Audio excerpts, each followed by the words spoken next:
Merry late Christmas, everybody. We are here in early February for round 5 of the ARC GT3 Championship. This ground here is in fact made out of ground. I don't know why it's looking there. But we are here at round 5 at Sportsland Sugo in Japan. A track that I'd never heard of until playing this game, and I haven't seen outside of this game at all. It's kind of funny how that happens. Bit of a smaller field count today. We do not have the Jurgensmeyer influence, as it has been so called. That brought like 5 extra faces here last week. But we seem to have Mother Nature joining us this week, because as you know, your screen is not messed up. It is snowing here in Sugo.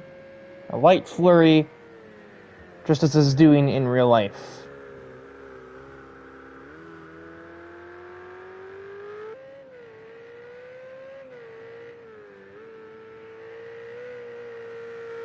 We do have an 8th driver, admittedly surprisingly. Travis Van Oostendorp has elected to join us.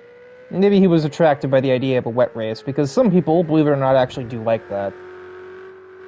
And that is essentially it. When it's snow, when it's a snow weather condition, but not snow on the ground, snow is basically just rain with a different visual effect. So just get on the wet tires. And Francisco Alonso continues his tradition of being the first driver to start a flying lap for the week, as he heads very slowly through turns 1 and 2, not wanting to risk too much yet with such unknown conditions like snow.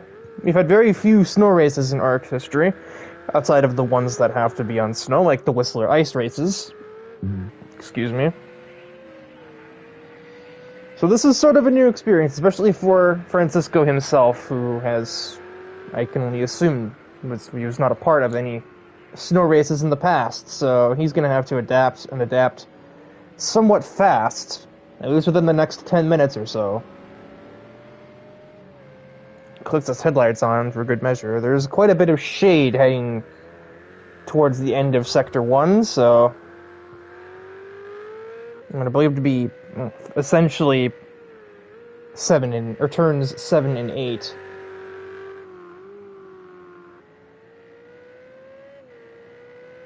The final corner is scary here, because the car likes to just kind of understeer.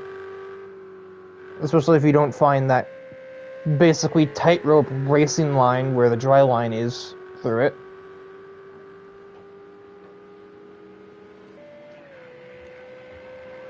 And the first lap of the day for Francisco Alonso is a 29.48. Laps earlier in the session are bound to be quicker, as the track hasn't gotten too much moisture accumulation, and how on earth? A 22.7 for Luis Ramirez.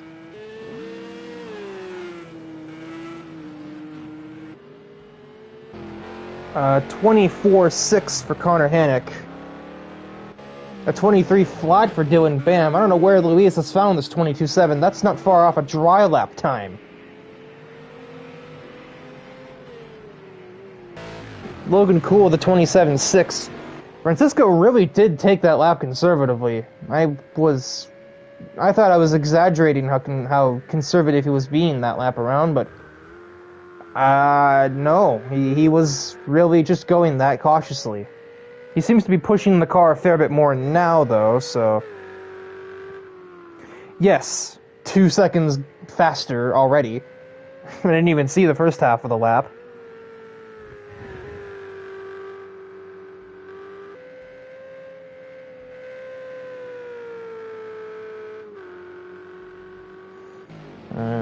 Van Oostendorp is currently in the grass and obstructing Connor Hannock's path. He scrambles literally to get out of the way. So that should not have lost the McLaren too much time, but certainly threw him off, I'm sure.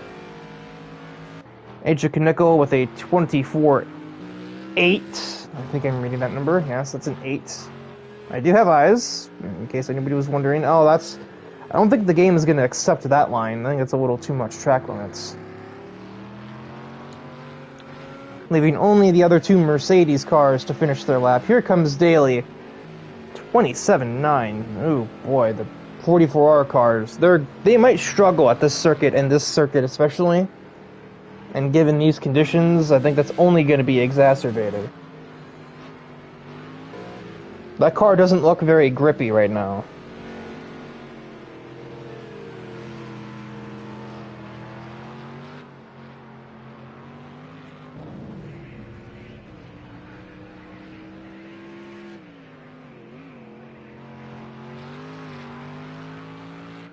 I can hear the engine wanting to escape. We'll try and go on board and see what he's having to deal with as he wrestles this car around the circuit. He is down on that 27.9, so it is actually getting progressively worse for him. Oh, tire in the grass. Oh, save it. He had to do a bit of drifting there. He does keep the car on the racetrack, but that was a lot of sideways. Oh, there's just no traction. He's up 2/10 now, almost. Just shy of 2/10.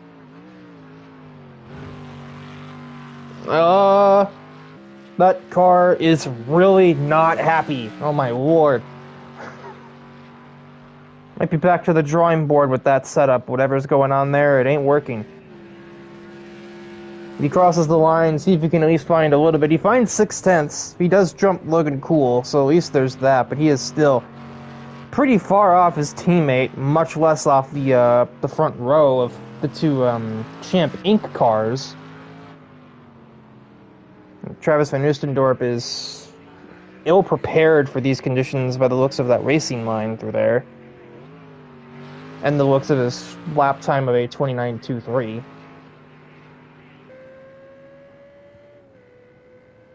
I'm beginning to wonder if he's not on the wrong tires. It's kind of what it looks like. So we'll switch perspectives to that of Dylan Bam as he attempts to chase after his teammate's pole lap. He needs a quarter of a second to do so. And you can tell he's pushing the car to try and find it. I think if he doesn't take it away, it would be the first pole he's not claimed thus far. Even though he's only got 2 wins, both coming at the previous round. He's 4.5 tenths down, so he's not finding anything right now. But, he's taken 4 poles, but only has won 2 races in a row, but only won 2 races. But this, I think, would be the first pole he wouldn't take, and he's getting even further down. I think the track might be gone. I think qualifying just got a lot more difficult as the moisture has accumulated on the racing surface.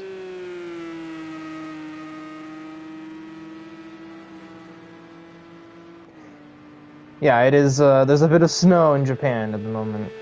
I honestly forgot that the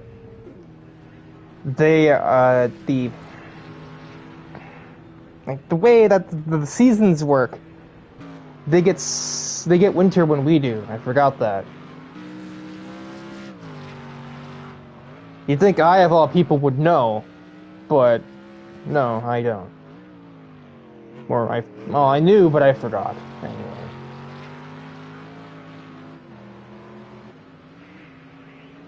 Aggressive over the curbs. AJ Kinnickel's at least trying to get on the front row, or at least get ahead of Connor Hannick. There's a very obvious deficit between basically little subgroups of cars.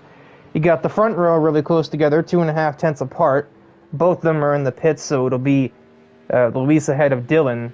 Remains to be seen if anybody can get near that 22.7. I don't know where that came from. Knowing this game, it wouldn't totally surprise me if there was some kind of weather desync. AJ's lap looks pretty tidy. It looks like it should at least be capable of dethroning Connor from 3rd place if he can keep it planted. If not, he will not have another chance. So this will be his final run to the line for the session. Timer has expired. And end result for Kinnickel, He gains nothing. And same for about Connor Hannock. Let's see if he gains anything as he crosses. He will not. Yeah, the track was gone, I think, after about the 4-minute mark. And Francisco Alonso appears to be the last driver on the track, trying to make a time. He's got only Sector 3 left to go. But he is really not even close. I think at this point he's just trying to go for extra track time. Which never hurts, especially when it's these more unfamiliar, unorthodox conditions on the circuit. So we've kind of got 3 separate, like, pace margins, sort of. The front row are separated by very little. Row 2, only separated by just under 2/10. Why is the session not over yet? Travis is still on the track, so this should bring the qualifying session to a close. I think he hit a puddle over the line, too, or something. But yeah, the front row, really close together. The second row are close to each other in pace, both in the mid-24s. That was quick. And then we had 5th, 6th, and 7th all in the low to mid-27s. And then Travis Van Oostendorp starting last, who just could not find anything, any semblance of grip or anything of the sort out there. So it'll be a 11 lap sprint. Right, we don't have no, we do have a formation lap here. I don't know what I'm talking about. 10 lap sprint, and presumably a 20 lap feature to come up later. And from my understanding, it will all be in the snow conditions.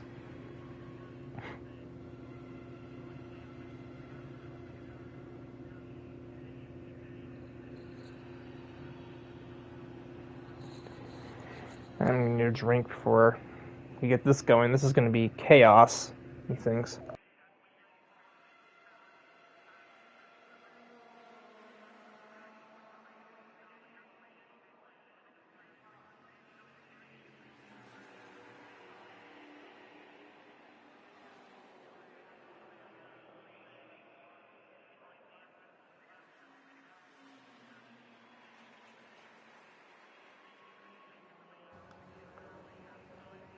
As a driver, I'm basically indifferent.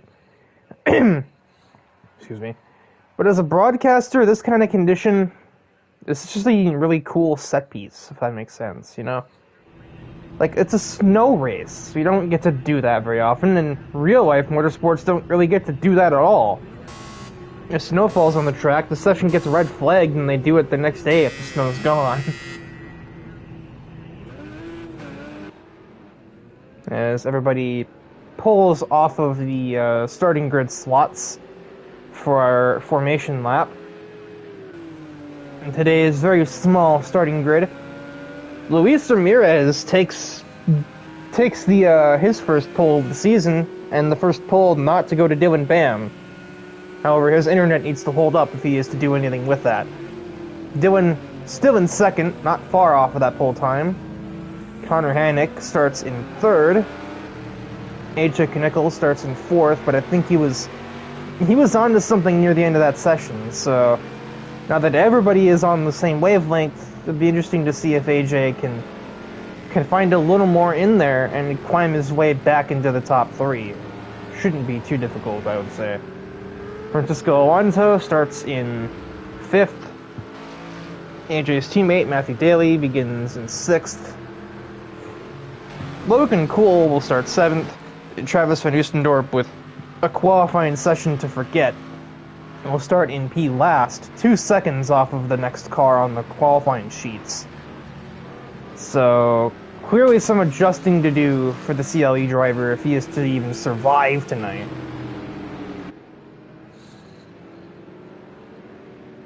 If only the second one was a night race, no, that would be picturesque. But no, I do believe it's just later in the afternoon. Some kind of snow halation effect going on, because I think this place still has like amber overhead lights and such. because of how low budget this place is. Well, that would have made for a couple of shots. But instead, we'll just settle for this shot of the field heading towards the start-finish line. Luis can control the green flag, and there it is. We are away from the snowbound Sugo, and Luis is well clear into turn 1. I'm looking more at third versus fourth. AJ Knickel sneaks ahead of Hanek 31, and he will be clear on the exit. Oh, the interval's freaked out there. He's getting too wide with Dylan Bam, but this isn't really the place to do that. Connor Hanek's gonna try and seize an opportunity, but he'll instead just find some grass. Now he'll be stuck too wide with Daly through the tight chicane. Oh, Matthew Daly nearly spins, and in saving the car, collects Hanek. And Hanek's car nearly mounts the inside retaining wall.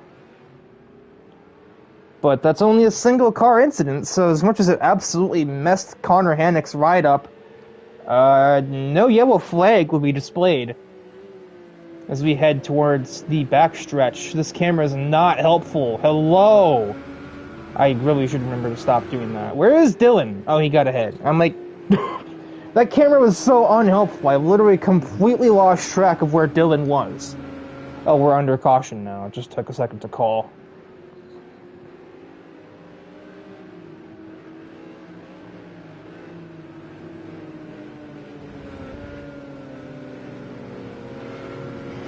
Just look at the Discord and see Connor say, why?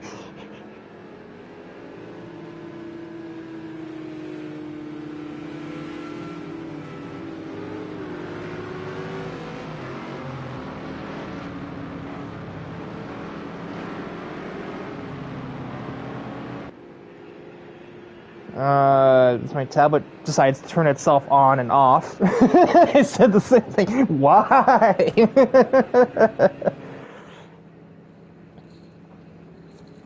Travis and Hanek pit, but ironically, Matthew got away with no damage despite being the cause of the incident. So we'd be under pit limiter.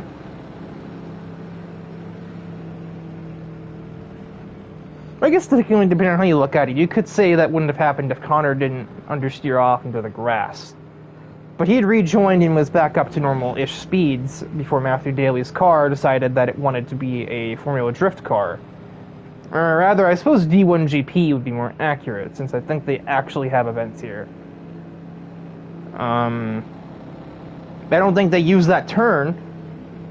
I think they use the second half of the track, but they do go here, I'm pretty sure.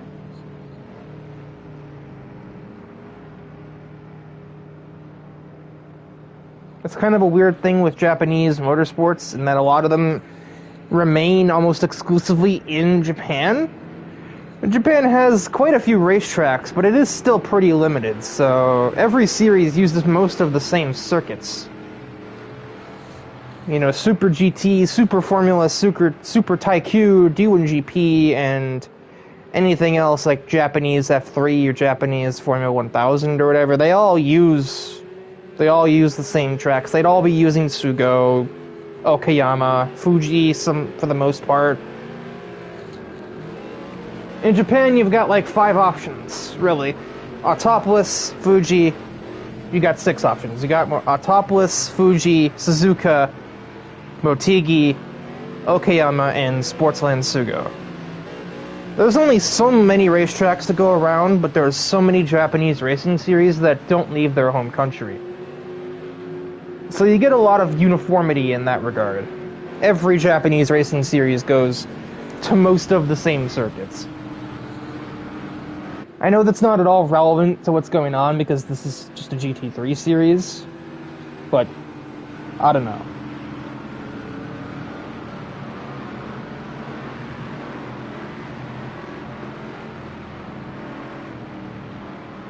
As we climb back up the hill, we should be taking the green flag any moment now. And there it is. Luis floors the gas and gets clear of his team owner. His team owner, however, is not clear of AJ Knickel, who will try to shoot around the outside at T1 of the Porsche driver. Order of events there was not spoken correctly. Doesn't quite get anything done there, though. It was kind of bold to think that he would. In these conditions, oh, Francisco Alonso gives Logan Cool a big bump into turn 3. And he does back off to avoid making up a place from the contact, but that checks up everyone behind him, too.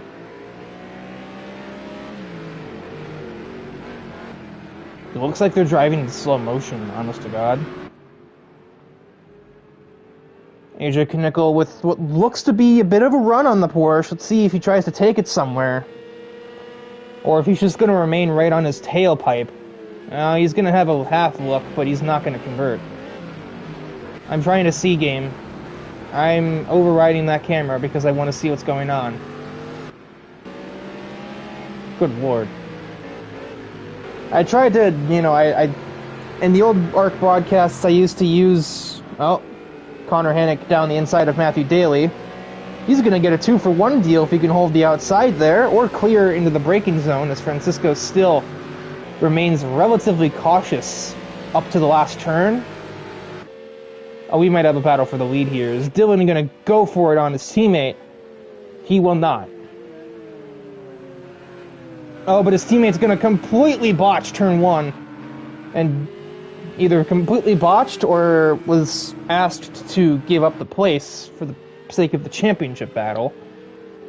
Might be playing wingman. Yeah, Louis is just wearing a wig. Huh. Might be just playing wingman for Dylan, and he will now endeavor to keep the 44R driver, our points leader, at bay for, well, as long as he physically can do. Which at this track, overtaking can be hard. Not stopping Logan Cool from trying, or I think actually, you know, he's defending. He's already allowed his teammate to pass, but he is not allowing Matthew Daly to pass. However, it's not his choice. The Mercedes can still use its straight line speed a little bit. They're going to go too wide again into the following turn. Somehow, no contact. Very darn close to it, but none. Both using the exit curbs. The front three have spread out a fair bit. As AJ has finally cleared Luis, I didn't even notice, and Luis has spun on the exit of the last turn. He scrambles to escape the racetrack to avoid inconveniencing anybody, especially as that battle goes on and Logan Cool has been destroyed. I'm not sure, couldn't tell from that angle if that was by his own doing or if Matthew Daly got him. It kind of looked like Matthew got into him from that camera, but it's hard to really tell because the camera was still looking at Luis's stricken Porsche. Those were, however, two separate incidents, so there will be no yellow flag flown for that. And Dylan Bam is therefore safe to try and maintain his lead for the second half of this race. Barring unforeseen circumstances, crazier things happen. That will demote Logan down to last, but I don't know if Logan particularly minds being in last, because that does mean he will get the reverse grid pole for the second round. A silver lining as it may be, it's still something, and Logan absolutely loves to get that grid pole, or that reverse grid pole, because he is crazy like that.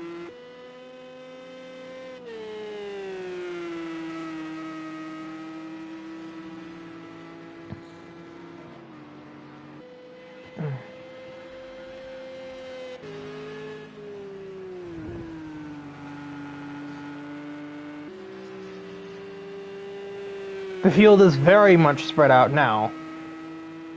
As we reach that part of the race where everybody is kind of settled out into where they belong based on pace, with some exceptions.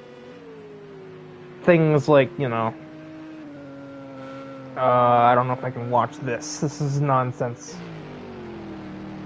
I'd never seen such nautical nonsense before.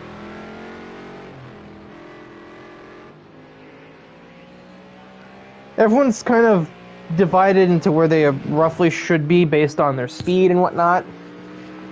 And now everyone's just kind of trying to reach the finish line. That said, Luis Ramirez definitely has podium pace, and he may not be able to get a podium after his spin in the final turn. But he can maybe get back up to 4th over Matthew Daly and take some points away from 44R in the team standings, which will be helpful to Champing's cause, to say the least.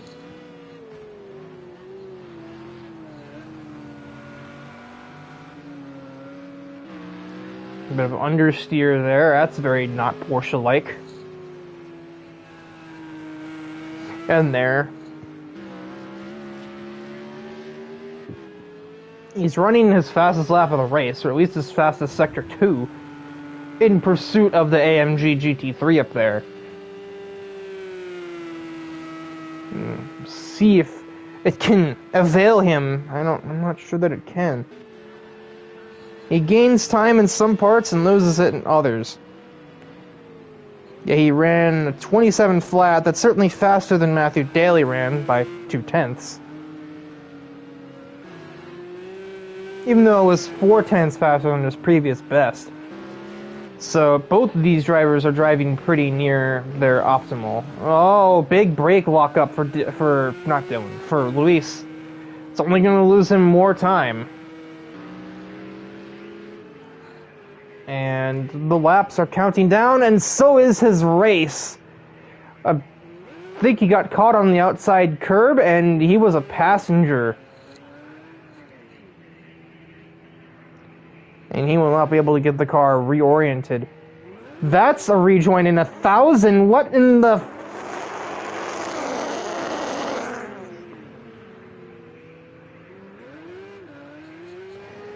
That was just stupid. That's a caution because that car has flipped. That was just stupid. And that has absolutely screwed his own team owner out of what was probably going to be an easy trip to victory lane with the 4-second advantage he had. Now it's a caution. Now it's a 1-lap sprint to the finish unless we end under yellow, which is probably exactly what Dylan is hoping for. And he's probably campaigning for that in the game chat right now, but... That's one of those moments that makes me wish I was recording my own videos, not broadcasting, because that was just... I wish I had a censorship button. I could just, like, the censor beep you hear on reality shows, I wish I had that on me. Because there are some words that I would like to say to describe that unsafe rejoin that cannot be said on the air. Just put it that way.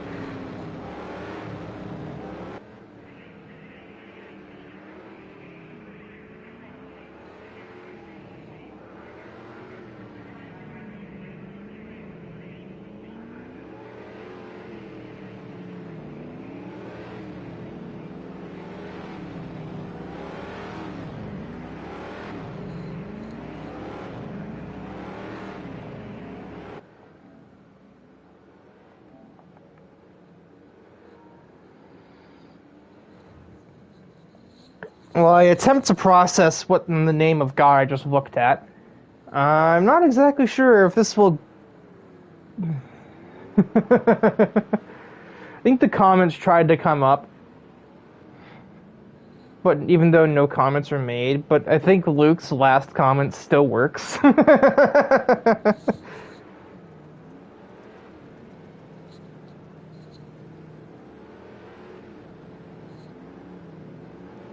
It does help Logan.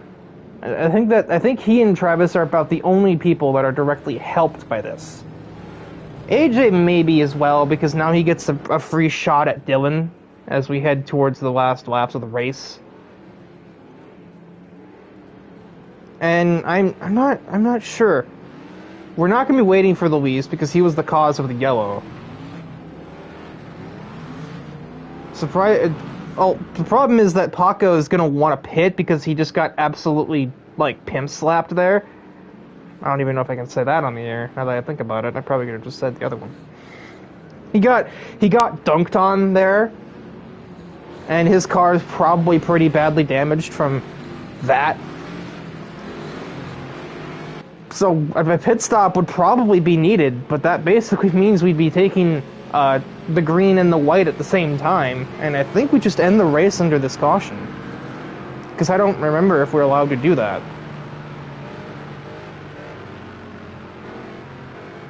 Oh no, Francisco Alonso elects not to pit. His car must not be that badly damaged, or he really values that track position and thinks he can hang on to it. I suppose looking at that car... Or we're just green? Hello? What? That was late. God, that threw me off. Okay, we're green again. Dylan waited till the very last second to floor it, I guess, and waited literally until the start-finish line. So it is going to be a 2-lap sprint, which is allowed. And green-white checkered to decide who will win the sprint round at Sugo. The snow-ridden sprint round at Sportsland Sugo. Oh god, imagine somebody with like a speech impediment saying that. The ones that hold their S's for too long. I don't know what I'm talking about, can you tell? Yeah, the damage on that car is going to really be bad. He may be in danger of falling all the way to 7th here. He won't be falling to 8th because Luis is halfway behind half of the lap behind us. I can't talk. My brain is still recovering from the unexpected green flag, and now I'm all discombobulated and all that.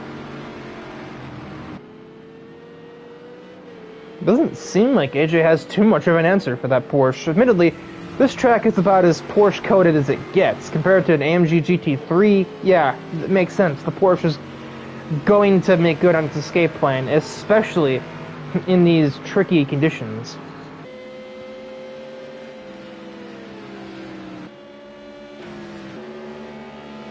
Top 4 is still pretty close together. Travis is in a shock P5 at the moment. Logan also has some damage of his own. I'm not sure from what, but that's going to prevent him from really taking the fight to Alonso for P6.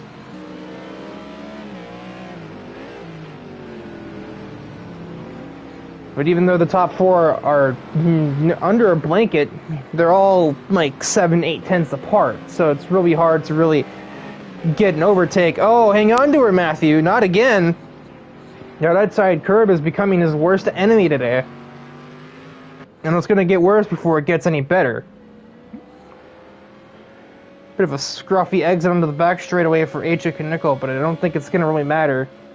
I don't think he's really under threat from Connor Hannick. And he's not really putting any threat on Dylan Bam either. Can this camera not? I'm so tired of that. And so, in spite of the last second yellow flag, that will not stop Dylan Bam having been given basically a reincarnation after swapping out of the Lamborghini into the Porsche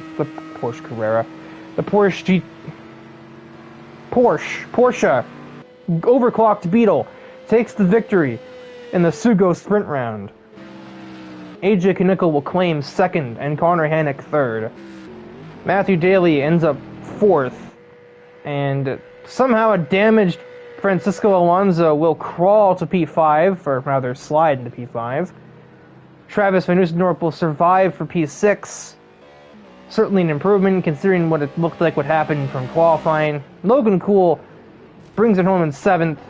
I thought we turned manual cooldown laps off, so this stuff wasn't happening. And Luis Ramirez. So how about Dylan Bam with his 3rd win in a row? Ay, ay, ay. Yeah, 3 in a row for the Porsche. He's got a long way ahead of him. He's going to try and catch back up to AJ in points, but he's doing everything he can, but AJ is just about doing everything that he can to hang on to that points lead with, well, damage control. He's not winning, but he ain't far from it.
Alrighty. Well, I guess what I had said earlier was dead wrong, and the snow has left the building. Now a dry but overcast racetrack. So, forget everything you were just used to doing for the last 11 laps of driving, because this is going to be a completely different thing. 20 laps for the feature race. And yeah, dry track means this is going to be probably a fair bit different.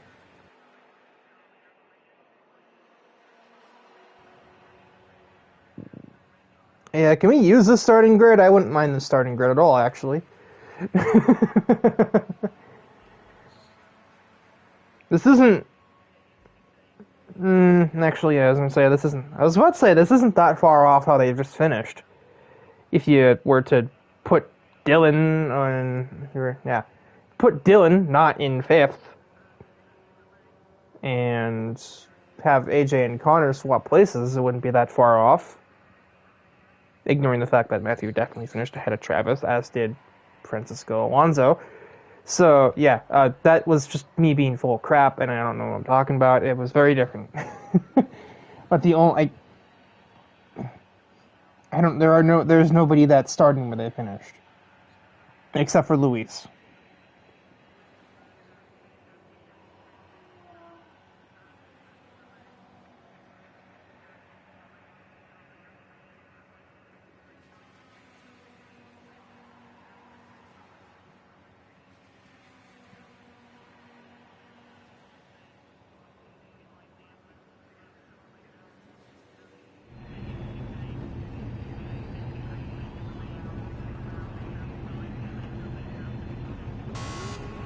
Probably look at the game instead of looking at my tablet.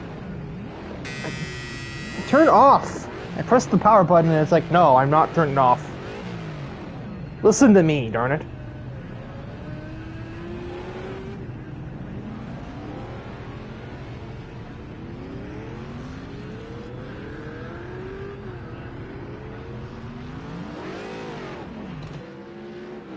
So with the reverse grid now effectively in order, we'll wait for everybody to sort of bunch up a tiny bit before going over it.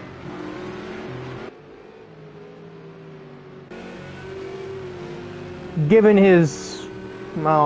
that we did not wait for him to complete his pit stop, because there was no time to, Luis Ramirez will claim the reverse grid pole, and Logan Cool will start alongside him. This is officially the most chaotic reverse grid front row that we ever have or will ever see in ARC. Travis Van Oostendorp will start in 3rd. Francisco Alonso will start in 4th. Then Matthew Daly, Connor Hannick, AJ Knickel, and Dylan Bam will have to crawl his way back up the field. Not crawl, claw his way, or both, admittedly. With how this track's average speeds are, it might as well be crawling as well.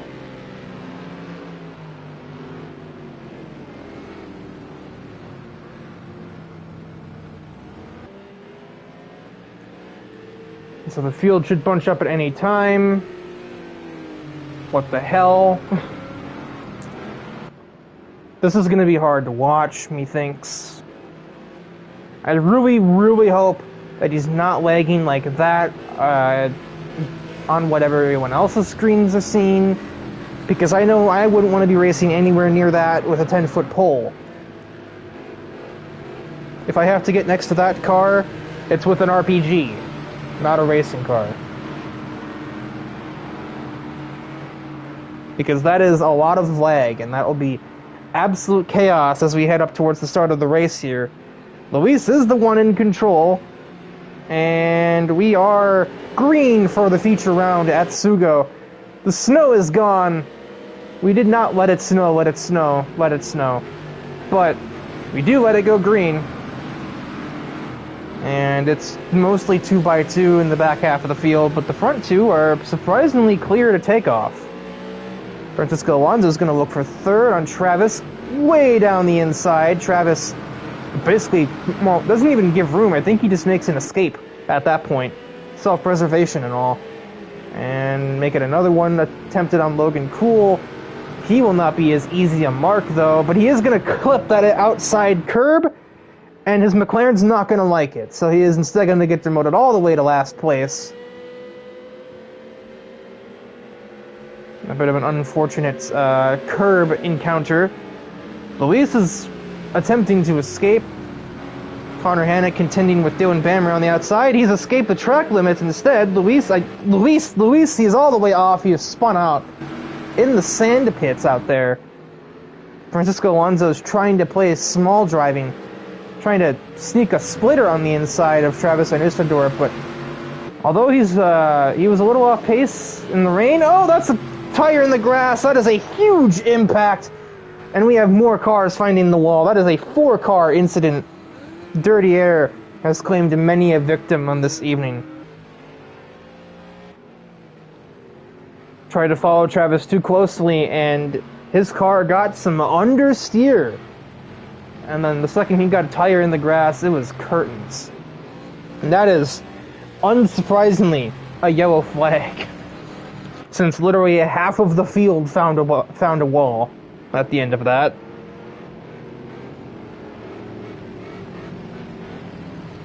Certainly been good tidings for Knickel so far. He's up to 2nd from 7th, as if the grid never got flipped at all. Dylan up to 6th. He got involved in that big crash. Ironically, that Luis manages to end up back in P5 because his crash was separate and he didn't hit the wall that hard, if at all. With the likes of Alonso, Matthew Daly, Dylan Bam, oh, they got absolutely wrecked by that wall. I don't know, I think Connor might have avoided it, or I think he might have just been spun and was able to continue without damage. Oh, no, never mind. Now the camera's panned out and it shows that his hood cover is a little bit, looks like it had a bad run-in with a can opener, we'll just say. I like how it is not raining, but Travis still has his windshield wipers on. Gotta get that extra downforce, I guess, because I think that does that. Not in the game, but it does in real life. I don't know if it does in real life. I don't know if it doesn't. I don't know. I just don't know. I just keep hearing jokes about that. It's the sort of joke I've heard so many times, and it just sounds like one of those things that sounds just crazy enough to be true. The problem here is, because we've only done one green flag lap, any pit stops made here do not count towards the mandatory pit stop, because that has to be taken after 3 green laps. But because of the absolute destruction caused by that incident, more than half the field has to go into the pits anyway, just to fix the car.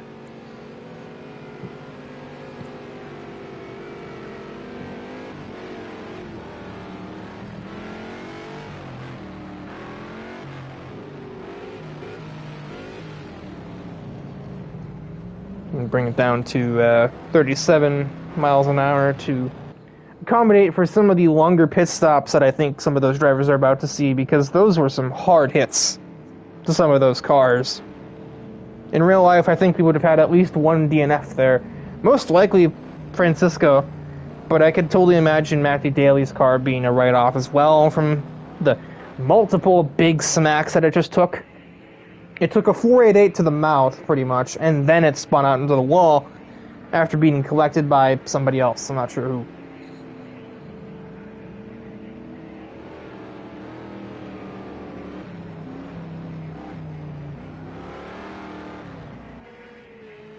Luis's pit stop, so I guess he did hit the wall, but he certainly didn't hit it nearly that much, so a shorter pit stop for him means he's already almost back up there with the group. Connor Hannock probably got away with minor damage as well, because I think he was the one that avoided the wall, but still got involved in the crash. Probably made contact with somebody else's car. Yeah, Francisco Alonso is still in the pits. That car absolutely got shredded by that crash. And that just further reinforces my belief that if this were a real-life crash, that car would have absolutely just DNF'd.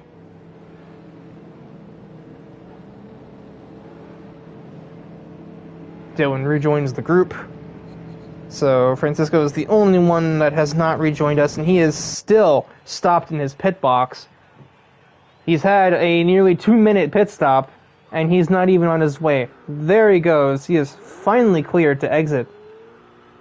I can only imagine how much damage his car took from that, as far as like the numerical damage values for suspension, aero, and engine. But my God. The field is still at 37, but I don't even think he's gonna get there in time. So I think we do another lap of caution lap. Another caution lap. Since he is not here, and because he was the cause of the yellow, but I mean, we are doing 60. We might be going without him, it looks like.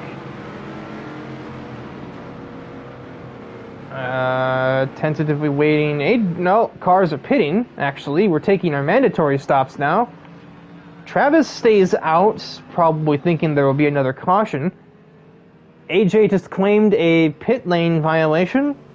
Something tells me he may have been nudged on the way in, and that forced him to speed unwittingly. That'll give track position to the Champ Inc. cars, who also elect not to pit because they just did. Even though their pit stops did not count as the mandatory one.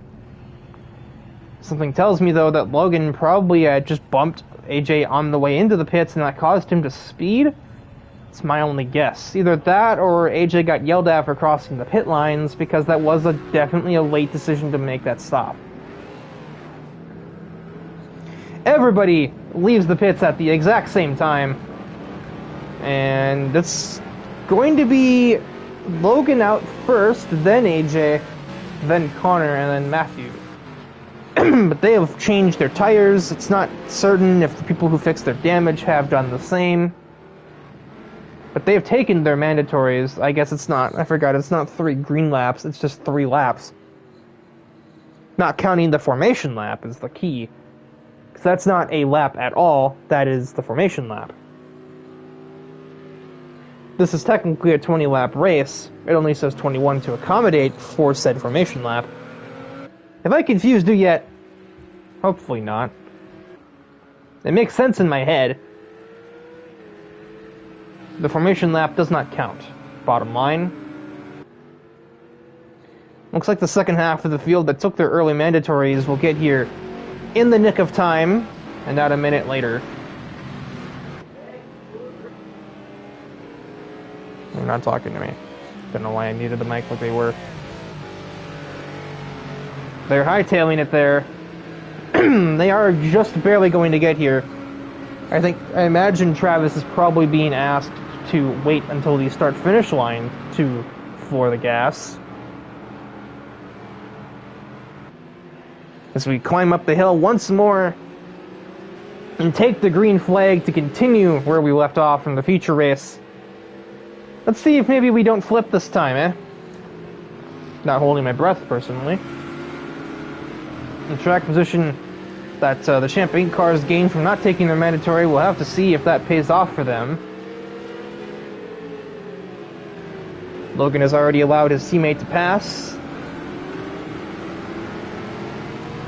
So Connor Hannick is another one in 5th. He will be attacking that Ferrari driver at the moment.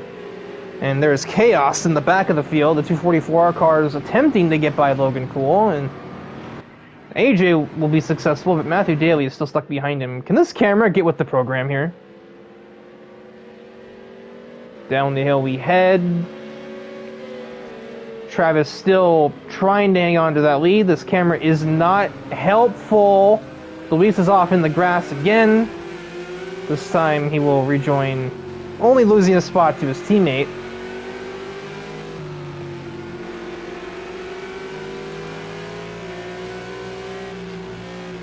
I cough.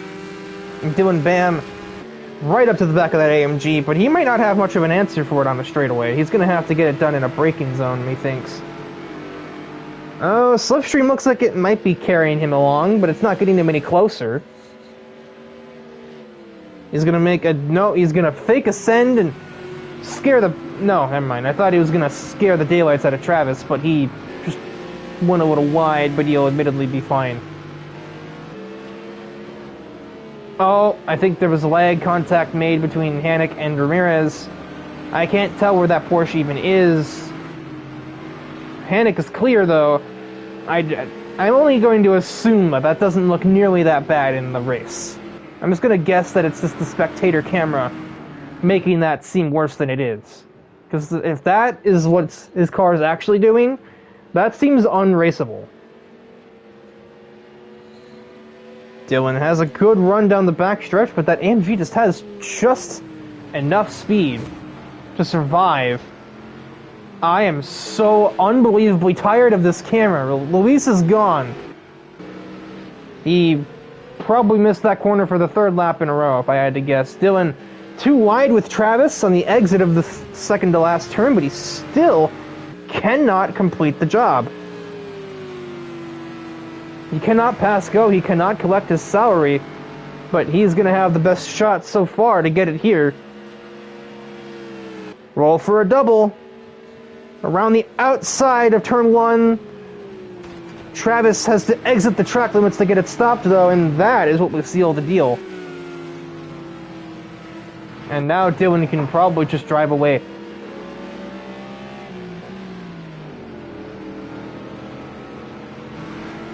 And immediately Travis is losing control.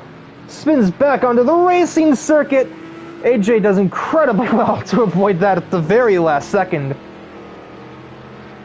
I wouldn't be surprised if we got a time penalty for that, but I can assure you that's getting revoked, because that was a matter of life or death right there.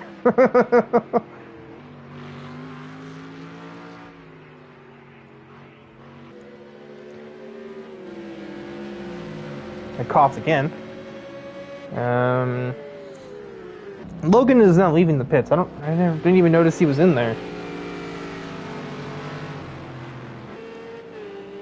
Connor fending for his life, trying to keep that AMG away. AJ Knickel probably got a little bit of adrenaline kicking in after making that wreck avoidance earlier in the lap.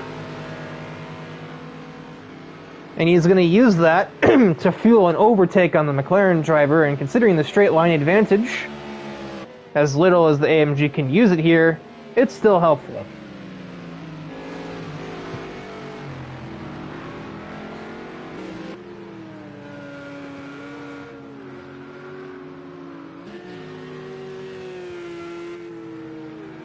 The game says these three cars are battling, but I don't really know if I believe that. Yeah, no, they're not, because Alonso's flying off the back of Ramirez.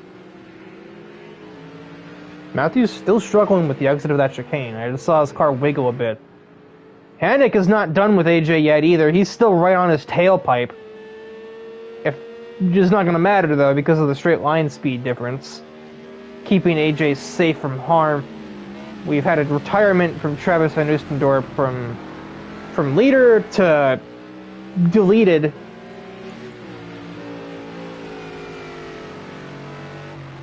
He has fallen and sees no point in continuing. The car shouldn't have been damaged unless he hit something else when I was not looking, but he's already left. There's something flying across the track. There are many things flying across the track. I think Dylan may have hit some obstacles, and now I've seen it firsthand. Those things on the inside there, they will absolutely wreck your car. Those tire barriers and everything down there, they damage you. And I think there's probably one on the circuit because we are down to caution speeds. This has certainly saved Logan's bacon, who's in the pit lane for a third time. And Mom is being unresponsive. And that's why you're hearing random yelling.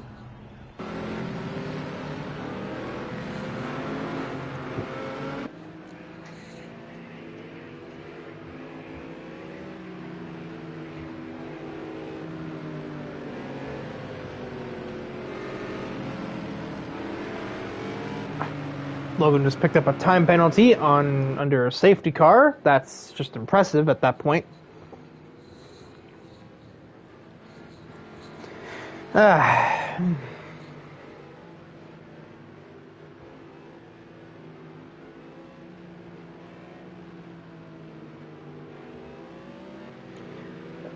I expect to see Dylan pitting here, considering not only has he not had his mandatory pit stop, but he also hit all of those barriers by turning in too much through the last corner. At least I reckon it's him. It could have been Logan, I suppose, and then Dylan hit the ones that were knocked onto the circuit by Logan. That's also a possibility. I just know that I saw them be sent flying as second and third place made their way through the corner, and I only just picked up on context clues. I don't actually know who hit them.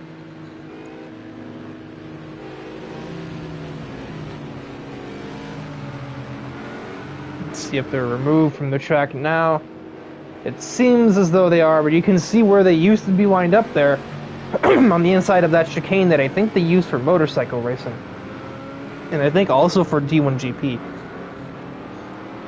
I should really fact check that, I gotta be honest. So the two Champ Inc. cars along with Alonso will pit on this occasion. So every driver has now served the mandatory pit stop as we pass the halfway mark in the distance.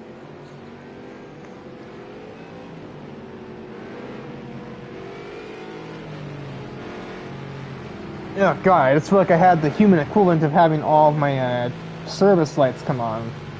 I sat up, and like every bodily function that I can perform involuntarily just happened at the same time. The only thing I didn't do was sneeze.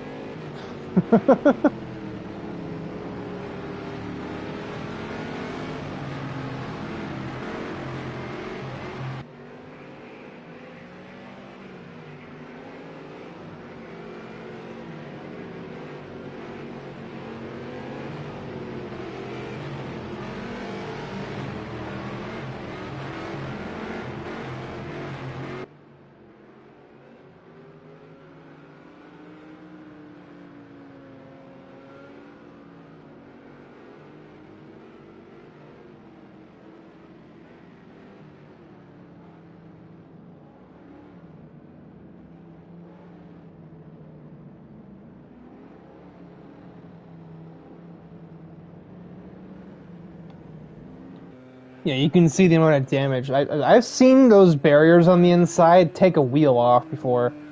Dylan was lucky not to have the damage escalate that far, but that is still quite a long pit stop, long enough to where we've had to bring it down to 37 miles an hour, just to let him catch back up with the field. Him, and to a lesser extent Logan, who's in the grass for some reason.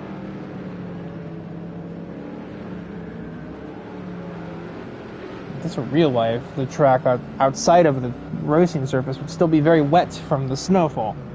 But obviously this isn't real life. No, really? Oh, you don't say, Riker.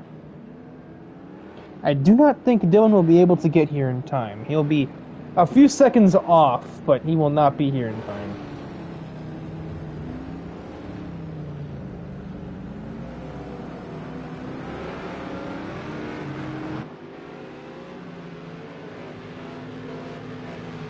Unless we go at the start-finish, in which case he will be here. But if AJ doesn't delay, bars. Oh no, yeah, Dylan is gonna get here just as we're cresting the hill. Logan lets him by because he's a lap-down car. He has to do that. AJ getting all of the last-second tire warming he can get before flooring it at the start-finish line. We are green again from Sugo for the third caution restart of the race. Immediately, Dylan looks for a move on Francisco Alonso. His teammate also overtaken in the process. Not really sure what happened there. But 2 places for the price of 1 for the Porsche driver. Excuse me. My throat is having enough of me at the moment. I don't know if you can tell. It is that obvious.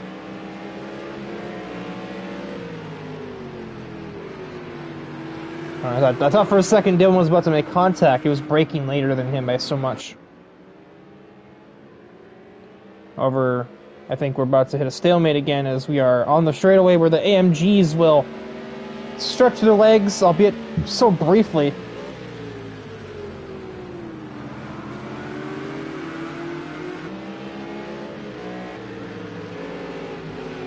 Logan still needs another caution to even get really into the race at the moment. He's a lap down from his multiple pit stops. Dillon is very much on the edge of track limits. Ramirez is over the edge of track limits, and he is drifting, continuing to slide through the final turn. How did he maintain that car? What? That thing should have just gotten away, it looked like, but I guess the heck not. Dillon had a peek at Matthew, but he can't get anything going. He doesn't have the straight line speed, and he needed to do that. The AMG is just simply untouchable when you get it to a straightaway. You have to get it in a corner. And especially for the case of AJ, that means waiting for a mistake from him and overtaking at that exact moment. And Dillon is around! I think he clipped that outside curb that Matthew has met a couple of times. And his teammate is also around in the literal next turn. Everything is coming apart for those Porsches very quickly. Admittedly, we're not unfamiliar with this, though, I would say.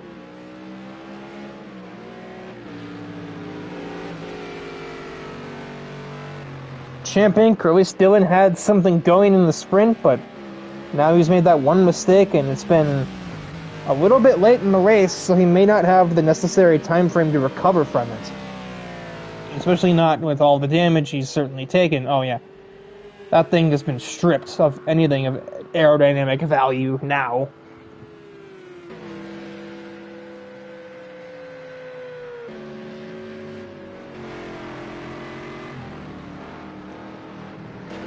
Connor is doing his darndest to stay with Knickel, but a little bit of a wiggle through turn 2 is not going to help him do that.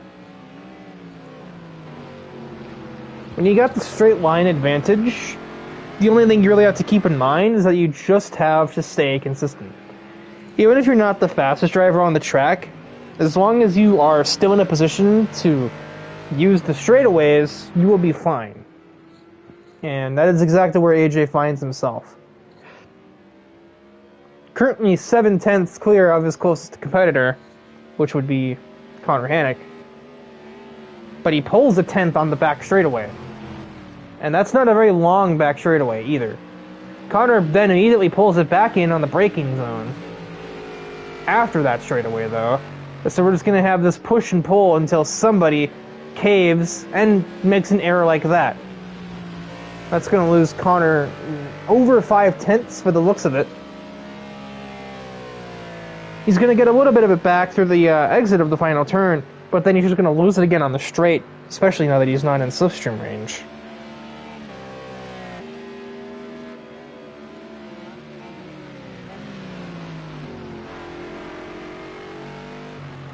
And that's just the general thing. It's like McLaren better in turns and braking zones. AMG though, just has that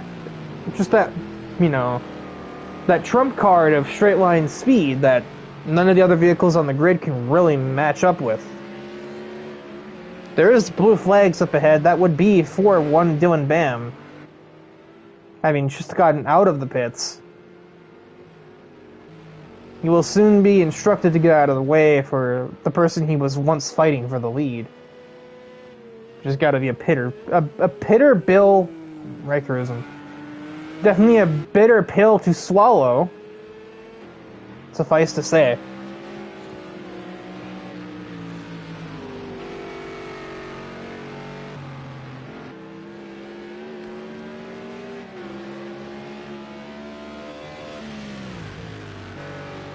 He can do so much more into the final turn. That McLaren just has way more traction right there specifically.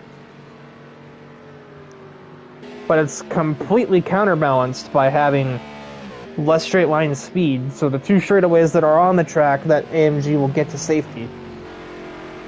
And combined with some improved driving from AJ and a really mediocre lap around the track there from Connor, AJ is starting to develop a gap.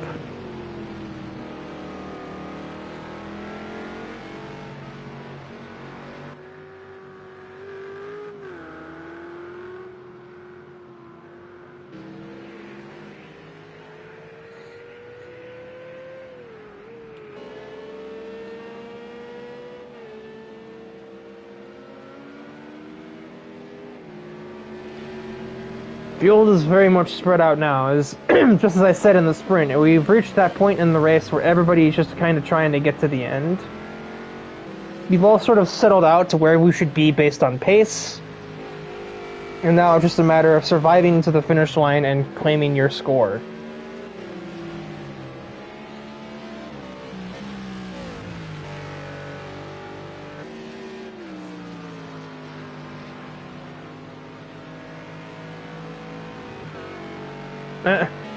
Now there are two blue flag cars ahead of AJ Kinnickle.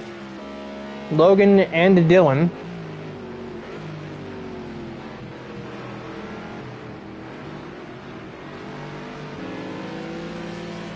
And I think, Logan's trying to he's trying to push his luck with them. He's getting in AJ's way a little. He's forcing him to make the overtake properly instead of just getting out of the way as one with blue flags is meant to do. And then he does get all the way off the track to let his teammate pass. That'll gain Connor a couple of tenths, but it's not going to be enough.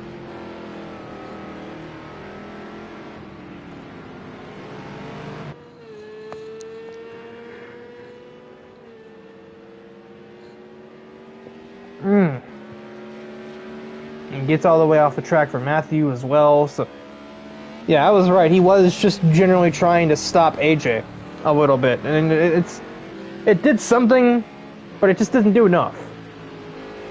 AJ would need to make an error for Connor Hennick to have a shot at the lead, because he definitely has the faster car right now, and there's not a doubt in my mind of that. But I think Connor Hennick's got a bigger issue at large. Is he going to have the fuel to reach the end? He's at just over 7 liters of fuel left. 7.2 crossing the line. He's going to have to use less than 2... Yeah, he's going to have to use less than 2 liters a lap.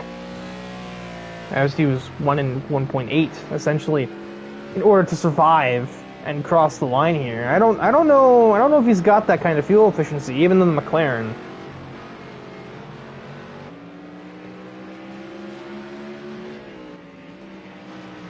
AJ had a really bad chicane there, though. So Connor's going to have to choose between pushing it or conserving and securing second. He may know something I don't. Maybe he just knows that he's got that fuel consumption in him. I guess he is the one driving, who might have questioned, but still.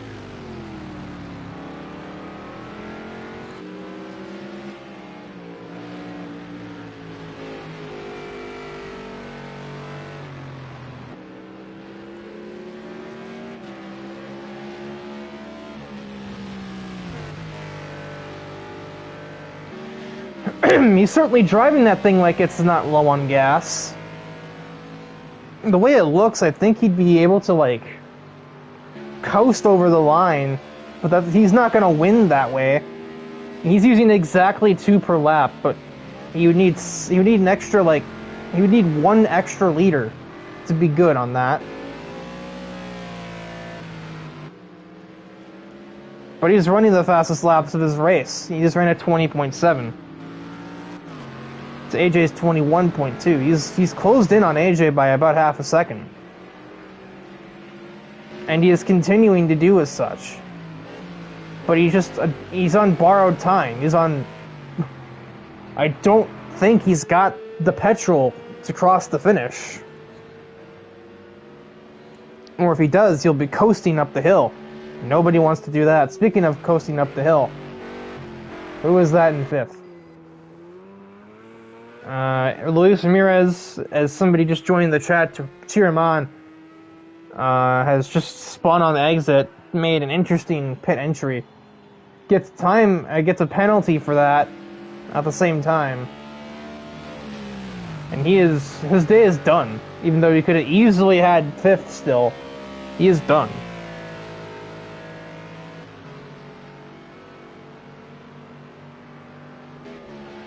Dylan also in the pits. Oh, he is out of fuel. I think that's an 8 there. Or is that an 8? I couldn't tell if that was 8.6. No, his car's damaged again. Didn't even see this spin. I wonder if that'll put him behind Logan Cool on the track. But the game acted like he was battling him there for some reason. Oh, that's a bit frisky with the curbs. Okay. Yeah, now that AJ is in the distance, I think Connor would be wise to just conserve. Even if it's just short shifting and coasting into the heavy braking zones. Even with how ineffective that usually is in this game, that could be enough to at least let you coast at the finish line.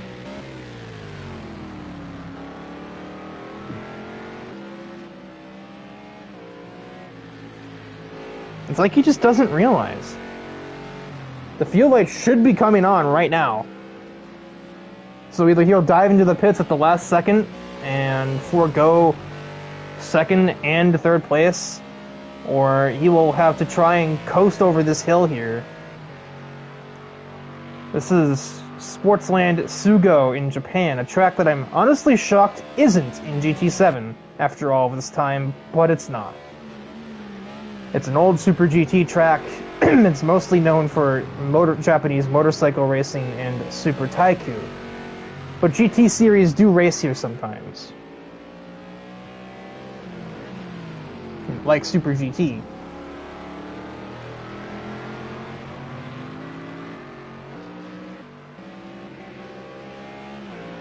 And Matthew smells the blood in the water. He's pretty much there on the back of the McLaren. He's obviously got enough fuel to reach the end.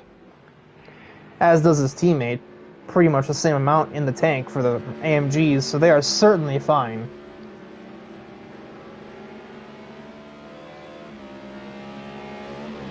Eight. Oh, just heard that. Oh, I thought that was the car sputtering.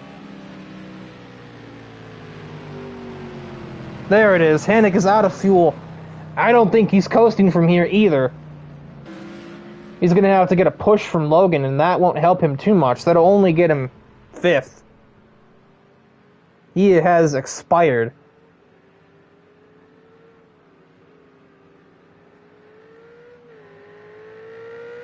So there goes Francisco Alonso.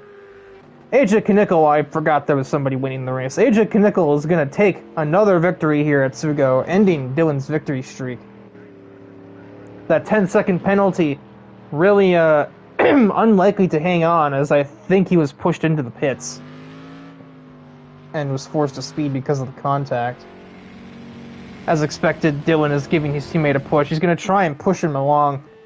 He actually will technically give him 4th, because Dylan Bam's race is over. He completed less distance than Hanek, even though Hanek ran out of gas. There goes the rear wing. You don't need it. And time is gonna expire on the session anyway, so I think technically Hanek will be credited with 4th place there. That's what the game says, and I have no real reason to think otherwise.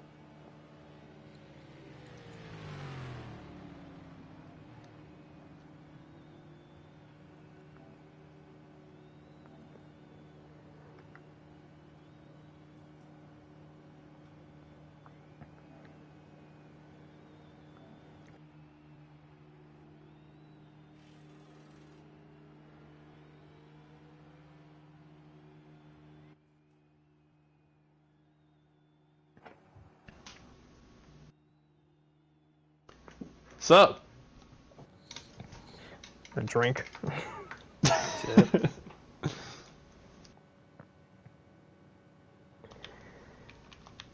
Calling lap 1 did irreparable damage to my throat. I've been coming to clear it for the last... You're the throat goat. Shut up. I'm tempted to kick you out of here if I could. No interview. Man. You lost your interview privileges. I'm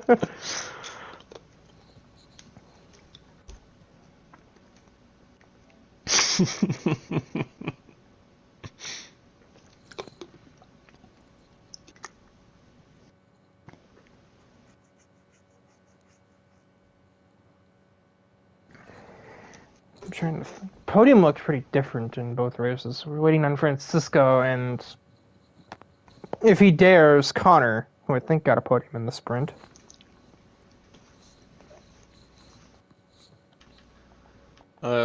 Yeah, I think so. Seems right.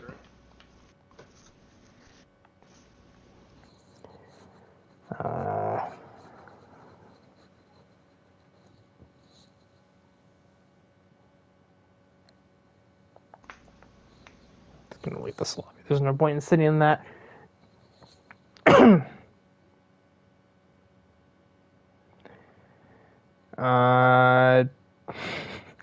Luis is trying to muscle me into a double poll interview. That is not how this works, my guy.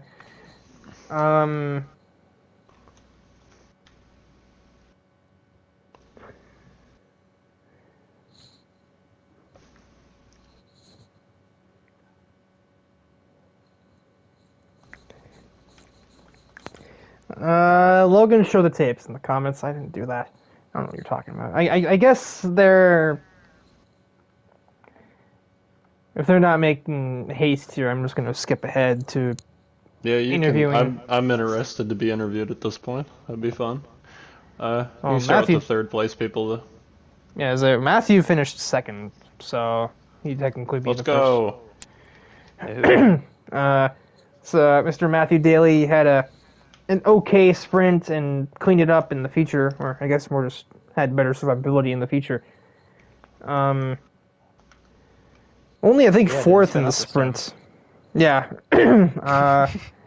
What was the fourth in the sprint? I think it was, but with some handling issues. What was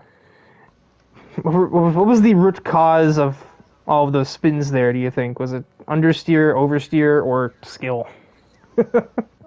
In previous races, probably just oversteer. I think AJ likes a more nose-heavy setup. I like a more balanced one. But we do what we can with them.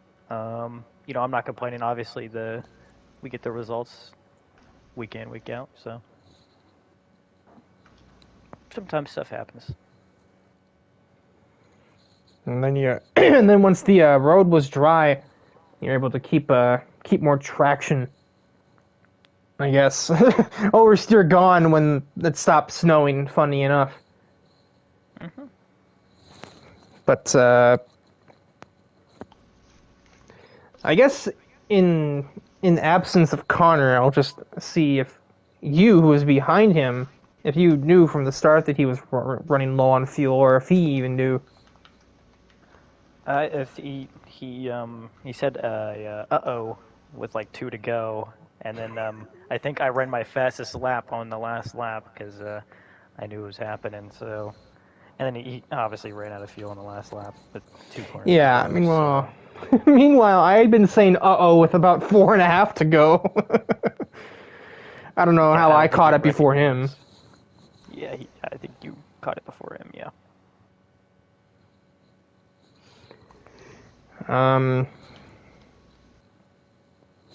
Yeah, I guess I was relatively uneventful feature, but decent points for 44, especially compared to what happened to your closest rival in the team standings, which I guess we'll sort of get to that in by way of segue as we interview our sprint race winner, Dylan Bam, but probably on average getting less points from the week than Matthew did.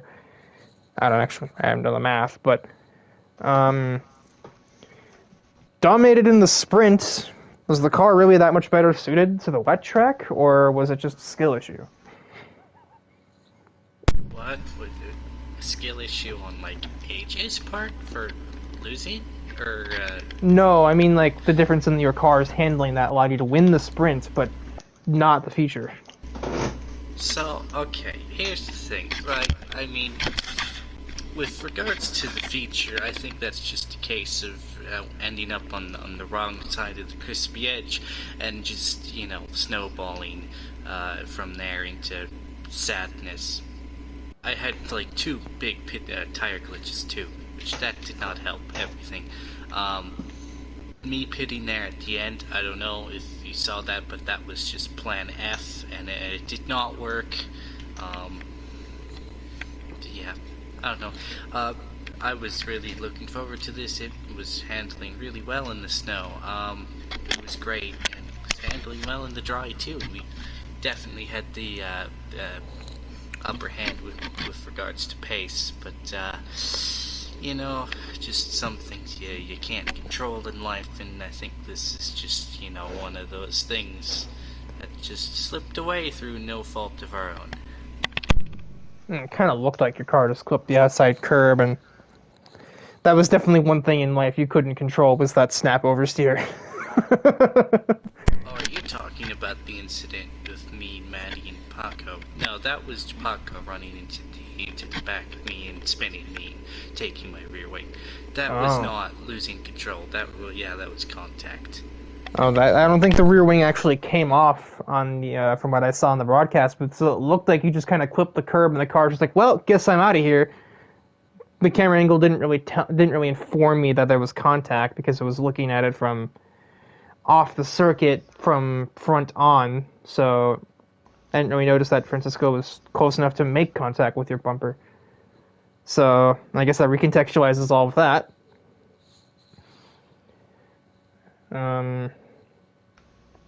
Yeah, I guess it wouldn't be I think everybody's kind of had that one race where you have like the one thing go wrong and it snowballs out of control, and then suddenly you put the car in the pit lane.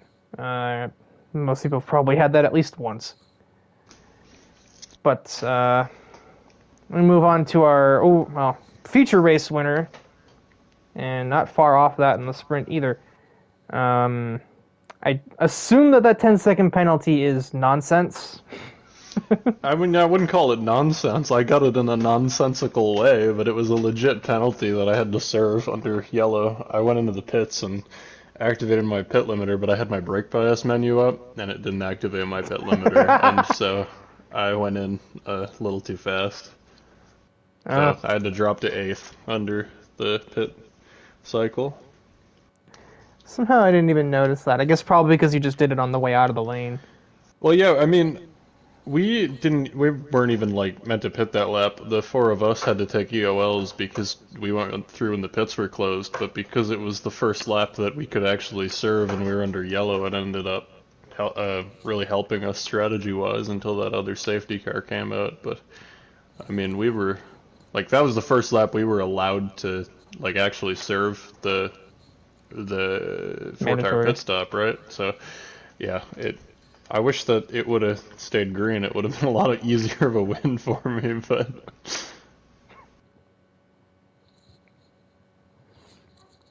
Then I suppose, I mean, the sprint race, I don't even think I have to even ask. That was just pace. I think the Porsche is just obviously better suited to this circuit, so... I mean, yeah, when Dylan's comfortable in the car, I always expect him to be fast, and we got hung up behind Luis as well, and I can't really, like, fight with him because he's lagging and surging all over the place, which blows, so saw that in the broadcast. But so that I gotta watch out for, but yeah, Dylan generally was just quicker, but I came into this weekend kind of knowing this was one of the down tracks for the Mercedes, so to come away with a win, I'm completely happy with. I think that is about what we expected at maximum at a track like this, and really it's just about maximizing the performances at tracks that don't really suit the car as much as it might suit the Porsche. Yeah, I feel like it probably would have suited the McLaren better too, but just you were able to survive based on the 2 straightaways that were there and not much else. That was what kept you ahead of Connor until his fuel tank decided that it was not sufficient. But I think that is just about all of the questions I had, so yeah, that'll about do it for Sugo. What is the next I have a picture of this saved. I should just be looking at that. The next round will take us to Zhuhai, so we go from Japan to China, staying in Asia for 1 more week. Although that's in actually 2 weeks from now, so we get a week off, it looks like, based on the screenshot I have of a schedule anyway. So be a 2-week vacation before we come back, but for now, sincere appreciation to the sponsors that make ARC work. DIVEBOMB Motorsport, our premier title sponsor, to SLP, our league management partner that helps us organize all of the different series we have, to SimRap Market, iRacing's marketplace for livery designs designed at a professional level. That was redundant. IMB Racewear, also my basement stairs that have been very active tonight. To IMB Racewear, our sim racing apparel sponsor and title sponsor of the iRacing series. And Racing Rats, our modding partners that help us run the Assetto Corsa leagues by putting out high quality free car mods and everything else that's necessary. And lastly, both AJ Canonical Design and James McAdam Photography that help make our promotional posts stand out from the other leagues on the internet. But that is all from me and from Mother Nature, so until Zhuhai in 2 weeks, farewell.